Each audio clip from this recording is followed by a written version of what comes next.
चलो आज हम जानेंगे कि बायोलॉजी के बारे में टोटल जानकारी जानेंगे। एक मानव के शरीर में क्या क्या होते हैं, कैसे होते हैं, सारी जानकारी हम जानेंगे कि किस तरीके से सारे कार्य होते हैं हम देखेंगे। आपको ये चीज़ें प्रेजेंट टाइम में दिख रही हैं। हमारी ये बॉडी की स्किन है, आप स्किन के माध्यम से देख रहे हैं बॉडी किस तरीके से मूव कर रही है, आप देख सकते हैं। अगर हम बॉडी के पार्ट्स की बात करें तो बॉडी पार्ट्स में देखिए आपके बॉडी पार्ट्स में सारे नाम शो कर रहे होंगे। अगर हम हेड की बात करें, केवल हेड में कितने भाग पाए जाते हैं, तो आपको हेड के बारे में दिखाई देगा, देख रहे हैं आप, सुना रहे ना। उसके बाद अगर हम ट्रोसो की बात करें, ट्रोसो समझ रहे ना, यानी कि जो लोअर चेस्ट के नीचे जो भाग होता है वो ट्रोसो में आता है। आर्म्स की बात करें तो आर्म्स के बारे में देख सकते हैं टोटल। इसके बाद अब लेग्स की बात करें, पैर की बात करें तो आप पैरों के पार्ट्स को देख सकते हैं। चलिए आगे बढ़ते हैं हम लोग। अगर हम मसल्स की बात करें, हमारे जो स्केलेटन में यानी हमारे कंकाल में जो मसल्स लगी होती हैं उसकी बात करते हैं, तो ये सब मसल दिखाई दे रहे हैं। कौन कौन सी मसल्स हैं आप देख सकते हैं कि पहला आपको चेस्ट मसल्स, एब्डोमिनल मसल्स, थिंग मसल्स, कल्फ मसल्स, ये सब दिख रहे होंगे आपको। फिर देखिए आप किस वाले भाग को देखेंगे, जो वहाँ पे मसल्स गेट द हेड, यानी कि मस्तिष्क के जो मानव के लिए गर्दन तक की जो मसल्स पाए जाते हैं उन्हें हम कहते हैं muscles of the head in neck, यानी कि जो मसल्स के अंदर पाए जाते हैं। ठीक है, अब नेक्स्ट बात करेंगे मसल्स ऑफ ट्रोसो, यानी कि जो चेस्ट वाला भाग पाया जाता है। इसके बाद अपर की बात करेंगे, अपर लिम्स की बात करेंगे, नहीं दाएं बाएं हाथ की बात करेंगे। इसके बाद आप बात करेंगे नीचे लोअर यानी नीचे पैर की मसल्स की बात करेंगे। समझ रहे हैं ना आप सब, तो वीडियो पर बने रहें और उससे आपको जानकारी मिलेगी। टोटल जानकारी यहाँ मैं आपको दे दूँगा। अब स्केलेटन पे आ जाते हैं, यानी कि हमारी बॉडी का तीसरा पार्ट है ये, यानी स्केलेटन। अब स्केलेटन पे आए तो आप कंकाल के बारे में देख लें, कौन सा कंकाल, चेस्ट है, स्पाइनल कॉलम है, यानी जहाँ पर पाए जाते हैं। कौन सा स्पाइनल कॉलम, जो रीढ़ की हड्डी होती है उससे हम बोलते हैं। ठीक है, इसके बाद आते हैं डाइजेस्टिव सिस्टम पे। नहीं, स्केलेटन में और भी भाग हैं, हम देख सकते हैं। स्कल्स में यानी खोपड़ी के बारे में देख सकते हैं, खोपड़ी हो गई, स्पाइनल कॉलम हो गया जो बीच का था, चेस्ट का भाग, जो चेस्ट भी गया हो जाएगा, चेस्ट का भाग देख रहे हैं ये। इसके बाद अपर लिम्स की बात करें, ये भी है। इसके बाद आएगा लोअर लिम्स। अब लोअर लिम्स आप देख रहे हैं, ये पूरी बॉडी एक किस तरीके से हो गई आप देख सकते हैं। ठीक है, अब आते हैं इनके मेन ऑर्गन्स के बारे में, जो ऑर्गन्स मेन में पाए जाते हैं। आप देख सकते हैं एक जाल के रूप में बनी बॉडी हमारी। फिर आते हैं डाइजेस्टिव सिस्टम पे। देखिए अब हमारा कहाँ से, ओसोफेगस से। Oesophagus, stomach, liver and pancreas and the small intestine in colon. ठीक है, अब आप देखेंगे ये बॉडी पार्ट है, आप देख सकते हैं, आप देख सकते हैं इस तरीके से। तो ओसोफेगस की बात करेंगे, आप देखेंगे ओसोफेगस कहाँ था, ये ओसोफेगस, ये हिस्सा ओसोफेगस का है, जो ओरल कैविटी से मिलकर के जाकर के स्टोमच में मिलता है, उसे ओरल यानी ओसोफेगस कहते हैं। इसके बाद स्टोमच, स्टोमच आप देख सकते हैं, स्टोमच जो था वो जहाँ पे मिला था स्टोमच। फिर लीवर देख रहे हैं, लीवर था हमारा जो ब्राउन रंग का। पेंक्रियास। इसके बाद आते हैं स्मॉल इंटेस्टाइन। अब खुद देखो स्मॉल इंटेस्टाइन कौन होता है, जो लास्ट में बॉडी को डिजर्व करता है, जो भोजन को पचा कर रखता है, मतलब भोजन को एब्जॉर्ब करता है, स्मॉल इंटेस्टाइन। कोलोन क्या होता है, कोलोन के बीच के हिस्सा आप देख रहे होंगे। रिस्पायरेटरी सिस्टम की बात करें, ये देखिए अब यहाँ से जो ओसोफेगस से नीचे यानी कि अपर कैविटी की बात करेंगे, जो ऊपर रिस्पायरेटरी ट्रैक होता है जहाँ पर वो लगा रहता है, ये हिस्सा। अब यहाँ से हम सांस को लेते हैं और ट्रैकिया, लारेक्स और फायरनेक्स के द्वारा ये हमारे लंग्स के भाग में आते हैं, आप देख सकते होंगे। फिर लारेक्स की बात आप देख सकते हैं, लारेक्स गायब हो गया। ट्रैकिया, ट्रैकिया जिसे हम एक प्रकार से लंग्स देख सकते हैं, फेफड़े। क्लियर हो गया होगा आपको। देखिए अब कार्डियोलॉजी, कार्डियोवैस्कुलर सिस्टम क्या है, जो पूरे बॉडी में जो एक वेसल्स के रूप में, आर्टिकल्स और वेन्स के रूप में पूरे बॉडी में फैली रहती हैं, यानी धमनी और सिरा के रूप में जो फैली रहती हैं वो आर्टिकल्स वेन होती है। सब आर्टिकल्स की बात करें, आर्टरीज ऑफ द सिस्टम का सर्कुलेशन की बात करें, जो ब्लड को ले जाती हैं, आप देख रहे हो जो आपको रेड कलर की दिखाई दे रही थी, इसमें वो क्या है, आर्टरीज यानी कि धमनी है। और ये विंस कौन सी है, जो नीले कलर की वो विंस हैं। तो आप देख रहे होंगे। और पल्मोनरी, पल्मोनरी कौन है, जो हार्ट के पास के हिस्से को, जो हार्ट को जनरेट करता है, ब्लड को ले जाता है, वो पल्मोनरी है, आर्टिस।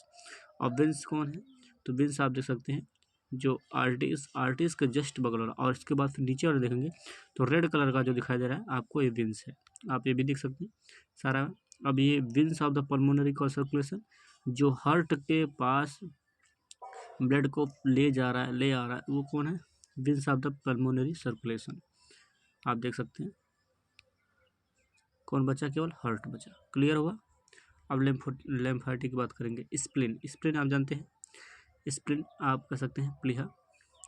आप स्प्लीन कौन सा है, पूरी बॉडी का जो ये वाला भाग था, आप देख रहे हैं स्प्लीन कौन सा, ये वाला हिस्सा स्प्लीन का है।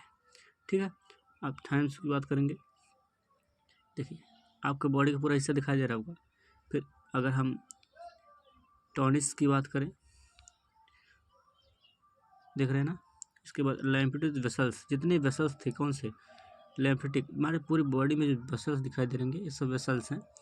ठीक है, सिराएं इस प्रकार से आप देख सकते हैं।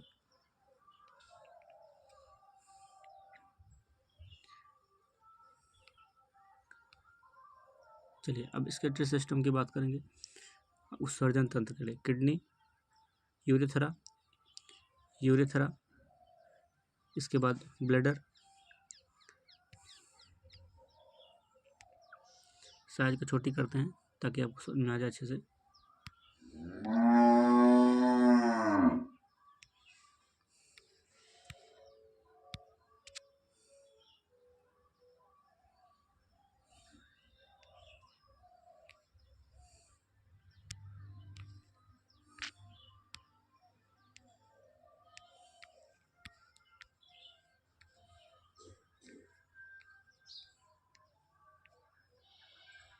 छोटी या बड़ी करके हम देख सकते हैं।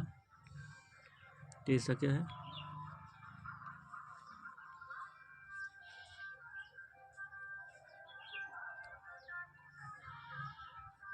देखिए अभी क्या है। तो अभी बैच पैक स्केटरी सिस्टम में कौन कौन से भाग आते हैं, तो कितने भाग है, 2 भाग। जो किडनी है, किडनी से यूरेथ्रा पर लगकर नलिकाएं होती है, ये किडनी के हिस्से वाला था। आप देख सकते हैं यहाँ से यहाँ तक जो नलिकाएं दिखाई दे रही है वो आती है किडनी के यूरेथ्रस में। उसके बाद नीचे आता है यूरेथ्रा वाला भाग, जहाँ पर हम इसको ब्लैडर के माध्यम से उत्सर्जन करते हैं। ये वाला हिस्सा जो होता है वो ब्लैडर का हिस्सा होता है, आप देख सकते हैं। ठीक है, क्लियर हो रहा है आपको। चलिए आगे बढ़ते हैं। तो अब आते हैं रिप्रोडक्टिव सिस्टम पे। अब reproductive system male organ system है। रिप्रोडक्टिव सिस्टम कौन सा, मेल ऑर्गन सिस्टम। अब इसमें हम बात करेंगे कौन कौन से भाग हैं। तो आप देख सकते हैं ये दोनों हिस्से में क्या है, ये विषण है। ठीक है, ये विषण दिखाई दे होंगे आपको, ये विषण है, ये हिस्सा, ये जो दोनों अंडाकार दिख रहे हैं विषण है। ठीक है, और ये हमारे पेनिस है, जिसकी साइज दिख रहे हैं आप पेनिस की। ठीक है,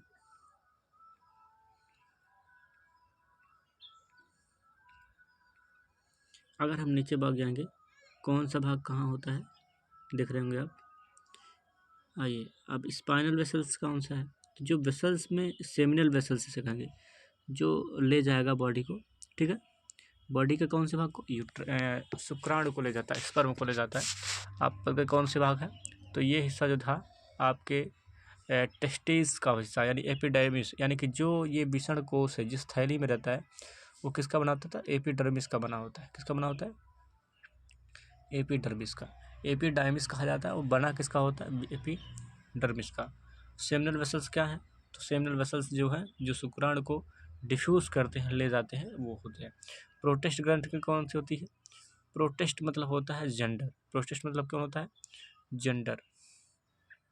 आप समझ सकते हैं प्रोटेस्ट में कौन आता है, तो प्रोटेस्ट में आता है कौन सा, जेंडर आता है। अब पेनिस, पेनिस पेनिस समझ आया ना।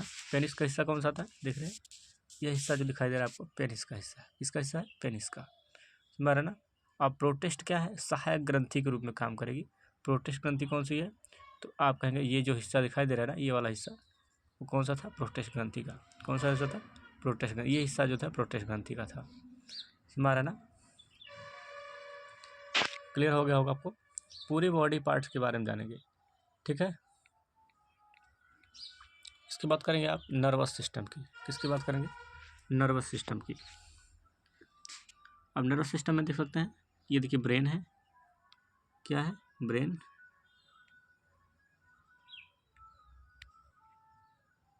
देख सकते हैं,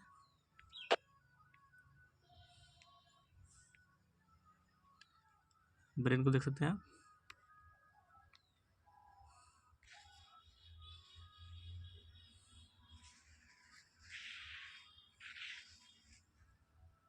चलिए आगे, स्पाइनल कॉर्ड क्या होता है, जो हड्डियों के पास जो सूचना पहुंचाता है, ये स्पाइनल कॉर्ड होते हैं। स्पाइनल कॉर्ड को आप देख सकते हैं। अब स्पाइनल कॉर्ड हट जाएगा, आप देखेंगे ब्रेन है, ब्रेन के जस्ट अपोजिट स्पाइनल कॉर्ड होते हैं, स्पाइनल कॉर्ड, ठीक है। स्पाइनल कॉर्ड कहाँ है, जो ये हड्डियाँ होती हैं, हड्डियों के बीच का स्पाइनल कॉर्ड, मतलब उसमें एक बार से मान लीजिए हमारी बॉडी किसी भी, हमारा माइंड किसी भी व्यस्त है तो उसे स्पाइनल कॉर्ड को एब्जॉर्ब करता है, सूचना लेता है। और अगर माइंड तुरंत वहाँ पे आएगा, स्पाइनल कॉर्ड तुरंत माइंड काम करने लगेगा। नर्वस की बात करोगे, नर्वस सिस्टम में कौन आता है, जितनी भी आपको कंकाल्स के रूप में दिखाई दे रहे होंगे, हल्के हल्के हल्के हल्के पतले पतले से, ये सब क्या है, नर्वस है, ठीक है। इसके बाद ब्रेन को आप देख सकते हैं। अब ये जो दिखाई दे रहे सब जो ग्रीन कलर में, हल्के कलर में दिखाई दे रही है, ये सब क्या है, तो ये सब नर्वस है। और इसके बाद अगर हम नर्वस को हटा दें तो आप देख सकते हैं केवल नर्वस की जो भी हट गया, जो वेसल्स था। अब स्पाइनल कॉर्ड कौन सा है, जो मस्तिष्क से लेकर के आपके जंघस तक पहुंचा रहता है। कहाँ तक पहुंचा रहता है, जंघस, यानी कि आपके कमर के हिप तक पहुंचा रहता है, उसे हम कहते हैं स्पाइनल कॉर्ड। क्लियर हो गया होगा। चलिए अब आगे बढ़ते हैं। अब एंडोक्राइन सिस्टम, एंडोक्राइन जो मेन ऑर्गन्स होते हैं एंडोक्राइन्स, ठीक है। अब जो एंडोक्राइन में कौन आएगा, आपका ये टेस्टिस है, ठीक है। अब कौन कौन सा आएगा, पहला आएगा पिट्यूटरी ग्लैंड, यानी कि हमारे जो मस्तिष्क है, जो मटर के आकार की संरचना पाई जाती है। आप देख सकते हैं यहाँ पे ये वाला हिस्सा देख रहे हैं,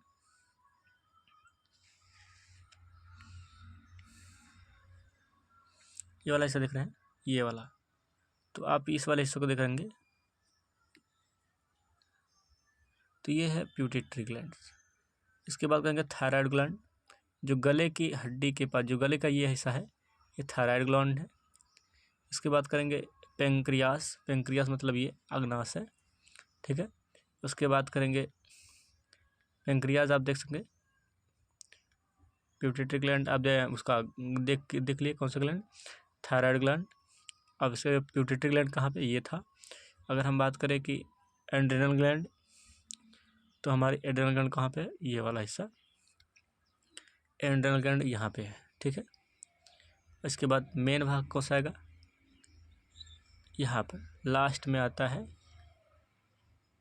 टेस्टिस का भाग आता है। कौन आता है, टेस्टिस का भाग आता है, जो क्या करता है, शुक्राणु को बनाने के काम आता है, स्पर्म को बनाने में काम आता है। इसके बाद आते हैं आगे। The skin is the largest organ in the human body. The skin covering an average adult has a surface area of about 1.5 square meters and a mass of about 12 kilograms, including the hypodermal fat layer. It protects the body against mechanical damage, UV radiation, and pathogens. Its keratin layer prevents it from drying out. It also plays an important role in temperature regulation. The skin is our largest sensory organ. Its receptors sense heat, cold, and mechanical stimuli. Skeletal muscles are major organs of locomotion. There are about 350 skeletal muscles in the human body, making up 50% of body mass. There are long, short, flat, and ring-shaped muscles.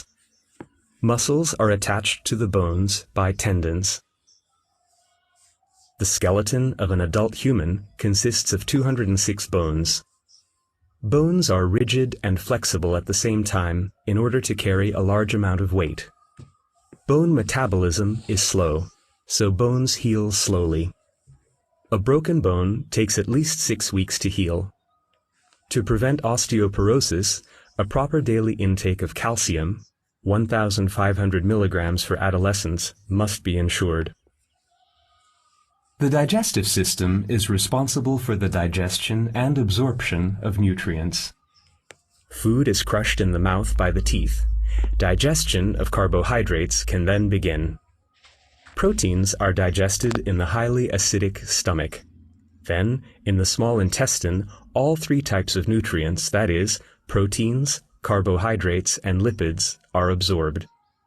Pancreatic juice, which is secreted by the pancreas and contains digestive enzymes, is emptied there, as well as bile, which is secreted by the liver and aids in the digestion of lipids. The colon absorbs water and minerals. Its bacterium flora produces vitamins. Catabolic processes in our body require oxygen and produce carbon dioxide. The absorption of oxygen and release of carbon dioxide both take place in the lungs. In a relaxed state, we inhale about 16 times a minute and exchange about half a liter of air each time. Lung cancer is a serious illness of the lungs. Smoking greatly increases the chance of its development. The network of blood vessels in our body form the cardiovascular system. Systemic circulation is the portion of the cardiovascular system that provides oxygen-rich blood to all the organs in the body and transports carbon dioxide away. Pulmonary circulation transports carbon dioxide-rich blood from the heart into the lungs, where carbon dioxide is released and oxygen is absorbed. Oxygen-rich blood is then transported to the heart. The blood is pumped through the blood vessels by the contractions of the heart. The health of our heart and blood vessels can be retained by doing regular exercise, sticking to a healthy low-fat diet, and avoiding smoking. Unnecessary and harmful materials are removed from the body by the kidneys. They produce about 1.5 liters of urine per day. Urine is stored in the urinary bladder and is then released from the body through the urethra. A common illness of the urinary system is pyelitis, or inflammation of the renal pelvis. Its symptoms include protein in the urine. Kidney stones are often formed in the kidneys. These might cause small injuries and therefore blood in the urine. The nervous system, together with the hormonal system, is responsible for the coordinated, regulated functioning of the body. The central nervous system consists of the brain and the spinal cord, while the peripheral nervous system consists of nerves, which transmit information between the central nervous system and the organs as electric signals. There are 12 pairs of cranial nerves, which emerge directly from the brain, and 31 pairs of spinal nerves, which emerge from segments of the spinal cord. Hormones are produced by the glands of the endocrine system. Adrenaline is secreted by the adrenal gland, insulin by the pancreas, and thyroxine by the thyroid gland. The center of the endocrine system is the hypothalamic pituitary axis. The hypothalamus produces hormones that regulate the pituitary gland, where they stimulate production of further hormones. These hormones stimulate other endocrine glands, the thyroid gland, the adrenal gland, and the reproductive glands. The pancreas is not regulated by the hypothalamic pituitary axis. Lymph is the fluid found in the interstitial spaces, also known as the tissue spaces. It is produced from blood, by osmosis through the walls of capillaries. Metabolic products are also drained in the lymph. Lymph is carried into the subclavian vein by lymph vessels, while passing through the lymph nodes.